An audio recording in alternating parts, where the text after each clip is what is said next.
Coming back to science proper, leaving aside physicians, how much of the problem is due to bad incentives, and how much due to, say, cognitive or behavioral limitations on the part of the researchers? Is subconscious bias a bigger problem, or lack of facility with statistical thinking?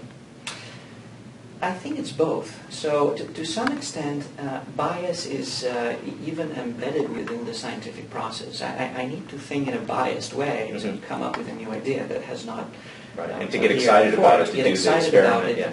So I need to have some drive that is not probably just average. Right. And therefore, one doesn't want to remove that. I think that the excitement and the expectation of making discoveries and coming up with fascinating findings is part of the scientific process itself.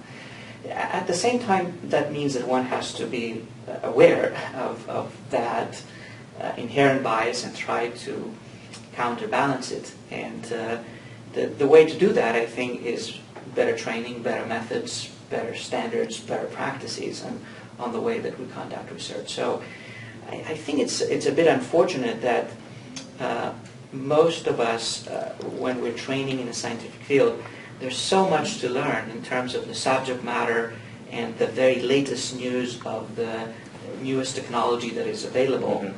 So that much emphasis is given to that and trying to catch up with what is the new chip that can measure 10 times or 100 times or a million times more than I could do last year.